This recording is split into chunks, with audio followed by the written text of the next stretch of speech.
Évidemment, je demande cette protection juridique des lanceurs d'alerte, même si je reconnais qu'il y a un symptôme d'un dysfonctionnement de notre démocratie. Parce que dans une démocratie qui fonctionne bien, le terme lanceur d'alerte ne devrait même pas exister. Ça devrait faire partie de nos boulots, point.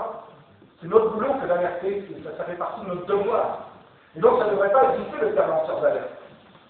Et en revanche, on ne devrait pas avoir non plus besoin d'une protection juridique des lanceurs d'alerte, mais on devrait pouvoir mettre en place un statut, un chef d'accusation de taiseur, de couvreur d'alerte.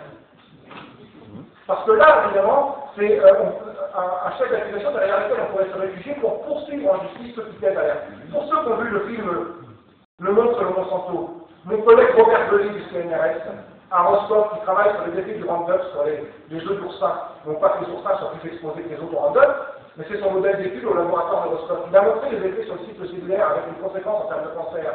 Il a dit qu'il faut que j'alerte le plus grand nombre parce que le moindre jardinier du dimanche a une bouteille de Roundup sur son étagère au fond du jardin.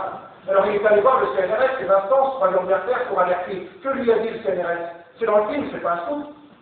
Il lui a dit non, on n'alerte pas parce qu'on va faire une mauvaise publicité aux OGM. On devrait pouvoir poursuivre le CNRS pour avoir couvert une alerte. Donc voilà, la démocratie est ainsi faite, la société est ainsi mal faite, on est, au lieu de calmer l'hémorragie, eh bien on va mettre des compresses stériles sur la tête, c'est mieux que rien, et donc c'est cette compresse stérile qu'on demande avec le statut de lanceur d'alerte. Alors simplement j'en profite pour vous dire, je terminerai là-dessus, que le 25 juin prochain, donc pas mercredi là mais l'autre, une manifestation nationale est organisée pour me soutenir. Donc elle aura lieu sur le campus d'Orsay, rassemblement à 10h30 du matin devant le campus. Il y a des tracts qui vont diffuser dans les réseaux, qui diffusent déjà avec le plan d'accès au campus, etc.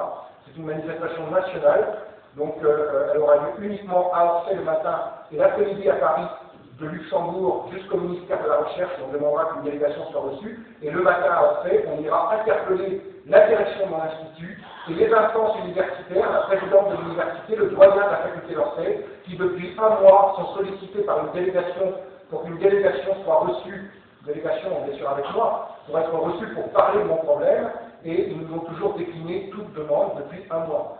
Donc on va faire une prochaine demande officielle, et de toute façon, il y aura cette manifestation le 25 juin.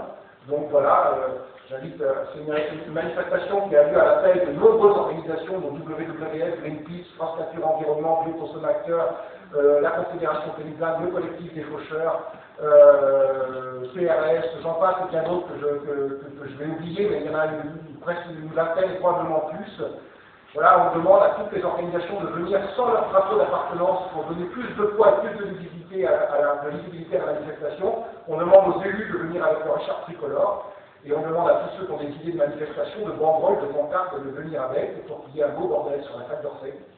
Voilà, donc j'espère qu'on sera nombreux, non seulement pour défendre mon cas, mais au-delà de mon cas, pour demander qu'il y ait une véritable tradition politique de la nécessité donc d'une protection juridique des lanceurs d'alerte.